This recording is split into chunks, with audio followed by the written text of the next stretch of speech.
Hey everybody, Crystal here. What's up, Guan? What is good? Today I'm doing a quick book review of Contagious by Jonah Berger. This is a really good book if you want to understand more about what makes ideas catch on. Why do people share? Why do certain things go viral?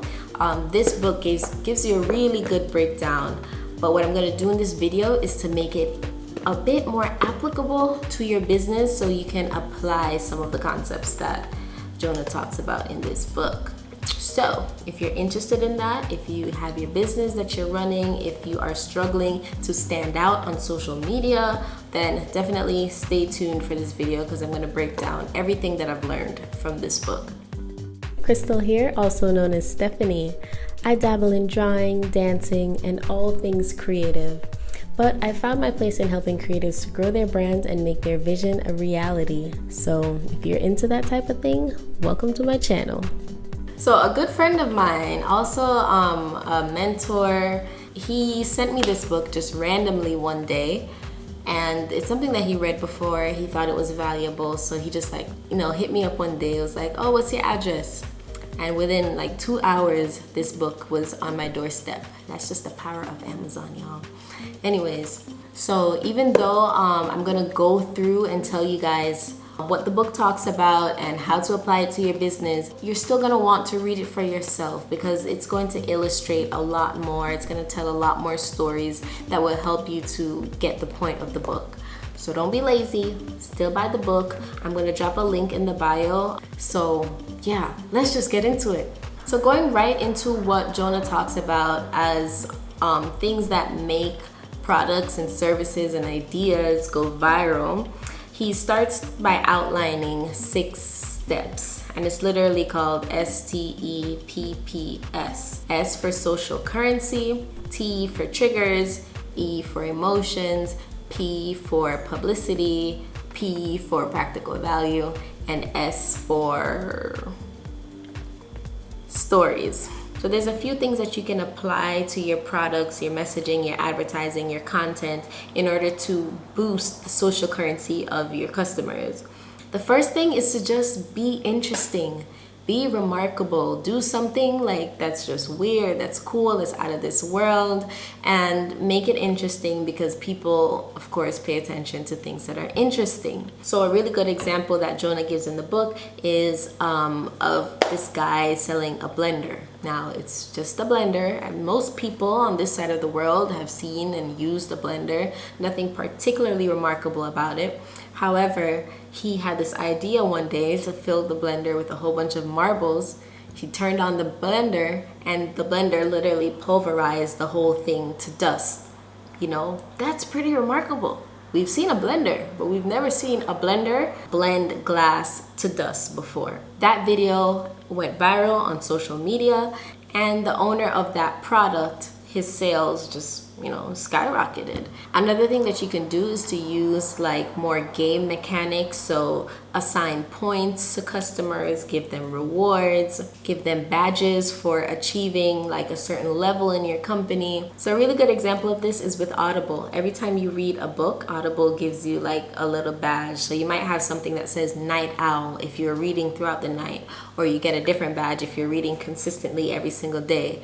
Even though it's really small, they really encourage people because it's okay, I'm a reader. I got this badge that says Night Owl. Now I can press share and everyone on social media can know that I'm a consistent reader on Audible. The surveys or those personality tests on Facebook, this is exactly the same type of idea. I click a button, you tell me something about my personality. Now I can share it on my Facebook, so now everyone on social media knows that this is my zodiac, that these are my tendencies, this is my personality, these are my strengths, all that stuff. People like to talk about themselves. So BuzzFeed also uses this tactic a lot because it works. Another thing that you can do is to feature people on your page, on your social media. I have done this with several accounts.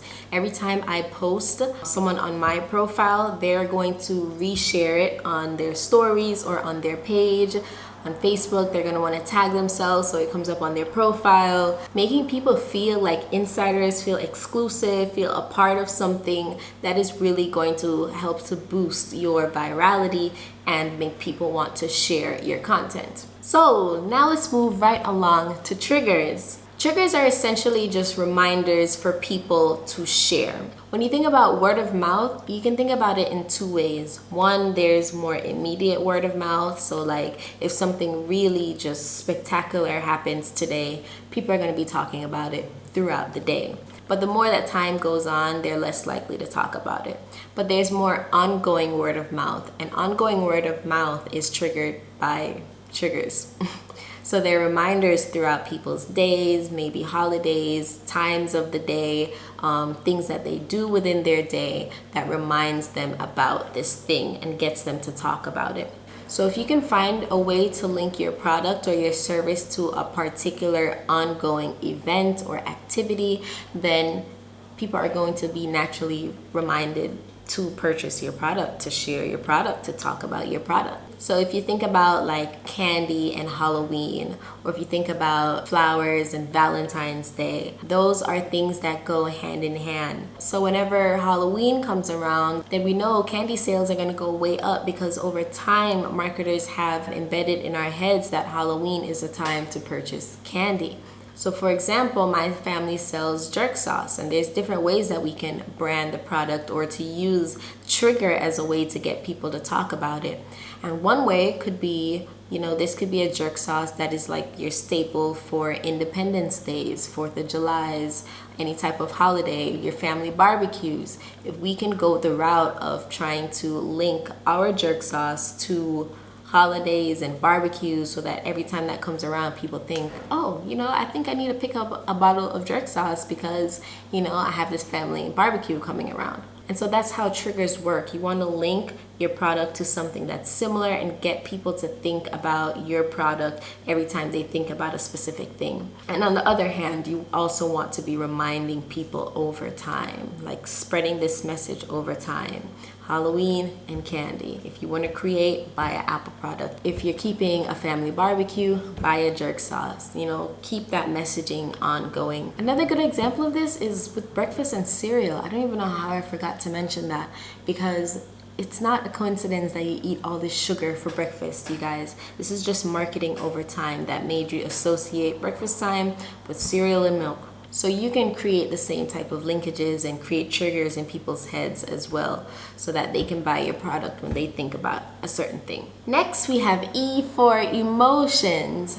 Now, there's a lot that we can say on emotions and marketing, but the only thing that I'll really mention is that not all emotions have the same effect to get people to want to share or to take action. Emotions like sadness or just generally feeling content and okay don't tend to do much. People don't tend to share sad things as much as they share things that make them excited.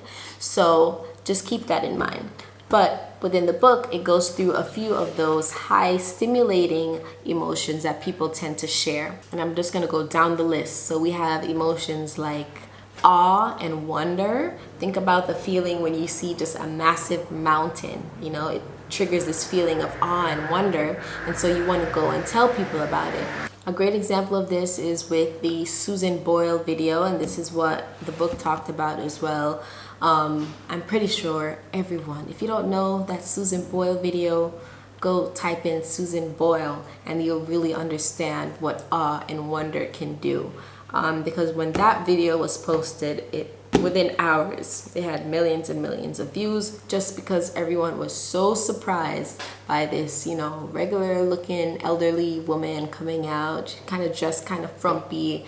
Then all of a sudden she opens her mouth and it's the most beautiful sound any of us has ever heard in our entire life. You have things like humor, things that are funny, of course, gets people to share. Things that are inspiring, gets us to feel motivated to move, to take action. That gets people to share.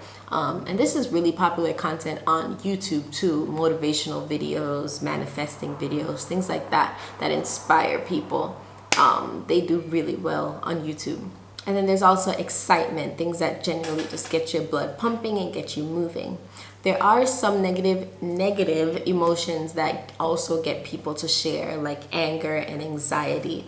Now, based on your own ethics, you definitely want to use these things with caution, but keep in mind it could be useful for certain purposes. Like a lot of social movements use people's anger as a catalyst to get them to take action. Like if something happens instantly, George Floyd happens, you're going to use that as a catalyst to really push and to get the message out even further. Same thing with anxiety. If you're really worried about something, if you really want to solve a problem right now and you're just feeling anxious, you're more likely to make a purchase. So a lot of marketers, copywriters, they understand your emotions, you know? So they'll write certain things. They know that this is a problem that you want to have. They phrase it in a particular way and then it gets you to take action with them. That's all I'm going to say on that. So I'm going to move right along to publicity. So, really quick example of publicity is this right here. You see this Apple logo on my laptop? There's a reason. If you look at the front, when it's open, there's no Apple logo anywhere. I mean, they don't really need to have it. They have MacBook Air down there, but they don't really need to have the logo anywhere in front of me. I've already made the purchase. This logo is for people, like if I'm in a coffee shop and people walk by, they see this Apple logo. If I'm, using my, is there Apple? Yeah, there's Apple logo on the iPad. If I'm using my iPad right here and I'm just, scrolling, doing whatever, other people are going to see this. That's what publicity is, showcasing other people using your product. So if you can place your branding, like your logos, your colors, your pattern, things like that, that get people to identify you in strategic places, then that's really just free word of mouth. Because every time I see an Apple product, it's gonna obviously make me think of Apple. So publicity could be a really, really good tool. If you're creating t-shirts, make sure that that t-shirt has like a very unique identifier. It doesn't always have to be your logo though. You can have a very neat way that you do t-shirt designs, a very unique way. You can have like a mark or something that's very unique to your brand. So you definitely want to put your brand everywhere, on everything that you create, and try to spread it as wide as possible. You are only one person, your team is only as small, so whatever products you create, especially if it's something physical, that you create for your customers, put your branding on there so that as they go about their days, they can go ahead and spread your brand as well. That's why companies like to give you free things all the time. Those little wristbands and t-shirts and keychains and stickers and all of that stuff. They're free because they want to give you something to make you excited. They're tapping into the rewards and points that people like, but it's also free publicity for them as you continue to wear these products. So if you are creating things for the purpose of publicity, one thing I want to say, don't make it like too generic. Like if nobody knows your brand, like for example, our brand is called Crismo for my family's jerk sauce. Like nobody really knows Crismo yet. So would they want to wear a shirt that says Crismo on it? Probably not. But maybe they want to wear a shirt that says spicy on it, that says jerk sauce, other things that kind of appeals to their identity and things that they already like.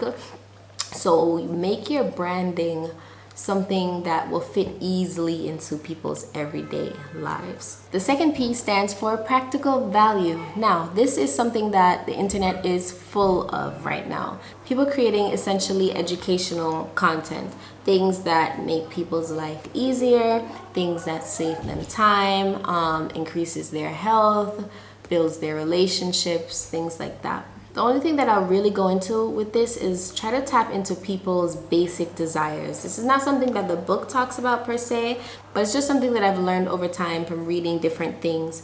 There are 3 basic desires that everyone has, which is increased health, increased wealth, and better relationships.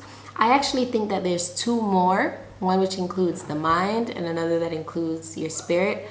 The mind being knowledge. Like there's a lot of people who desire to know and understand more things, And spirituality has to do with, making your life happier, more meaningful, more fulfilling, things like that. But if you can tap into those 3 or 5 things, and try to position your product in a way that helps to move people towards any of those desires, then you'll definitely do well. That's why the fitness niche is so big. The relationship and love advice, things like that, is so big. Wealth niches, so big.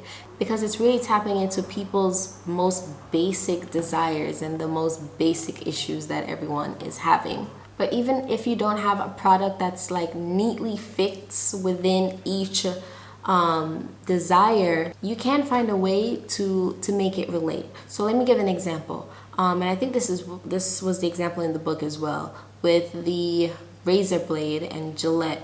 So try to think about it. Like, is a razor blade most useful for helping people to improve their health, their wealth, or their relationships? I think if we had to choose, most people would choose probably health because of hygiene purposes, maybe not. But Gillette creates a lot of their messaging around relationships. So a man with a perfectly trimmed beard or a cleaned up face, he just, used his razor blade to do whatever, and all of a sudden he's like this sexy god and can attract this sexy woman. You understand? So they're using this desire for people to improve their relationships to sell razor blades. Okay, so it's really just a matter of getting creative. Now, the last thing that I'll get into is stories. Stories is a basic, just human pastime. Like, I don't even know what to call it. Everyone loves stories. We love listening to stories. We love telling stories. Every single brand does this. I don't know one brand who hasn't had to master storytelling as a way to get people to pay attention to them. So as an entrepreneur, a business owner, you're gonna have to learn to tell stories, learn to entice people. It's good if you can share things about your day, things about your life, challenges that you're having, opportunities that you're working towards, whatever's interesting. But even if you don't want to talk about yourself personally, you can talk about current events, things that are going on, weird things, unusual things that happens or has happened in the past.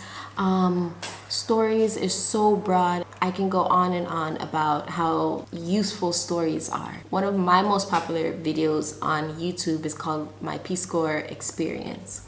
All I did was tell a long story about my experience, what's working, what's not working, and was completely unscripted. I think I remember recording a few versions of that before, but then it just wasn't coming off as organic enough, so I was like, forget it, forget the notes, and I just started speaking, from my heart, just telling my story. And that's one of the most popular videos, and I think it's just because of how I delivered it, why it was so enticing to people. So learn how to tell stories that mean something to you and that you think will mean something to others. And also, particularly for your ads and your brand messaging, you can start to also tell what's typically called your brand story. But it's kind of a misleading topic because it's really the story of your customer's journey. Everyone is on a path in life. Everyone is running away from something. Everyone is moving towards something. So if you can understand what your ideal customer is moving towards and understand what that journey typically looks like, then you can position your product as a way to help them to get closer to what they want or further away from what they're running from. So being able to craft your brand story by touching on your customer's journey and positioning your product, like if you can get that formula right within your ads and other aspects of your storytelling, then you're really going to do well because customers are going to be able to relate to what you're saying because they're on a similar journey. They're trying to get to that particular promised land, and if you're positioning your brand as a method to get them to where they want to go, then yeah, you should do well. Now, that is a lot of information. The book obviously goes into a lot more detail, but I tried my best to give you guys a breakdown of the steps that the book that the book talks about, but also some practical ways that you can apply it to your business. So I really hope that it was valuable to you. Definitely like this video if it was valuable to you. Please subscribe, because once again, people are not subscribing to my video, but I also never tell people to subscribe to the videos. So I think I'm gonna start doing that from now on. So subscribe, like, definitely comment if you have any questions, and if you want to dive deeper into more branding and marketing tips, email me. Let me know what challenges you're having. Yeah, this is what I do. This is how I spend my time. So if you really want my help to get your brand out there and to turn your ideas into a reality, definitely reach out to me. My email will be in the comments. I'll see you guys in the next video.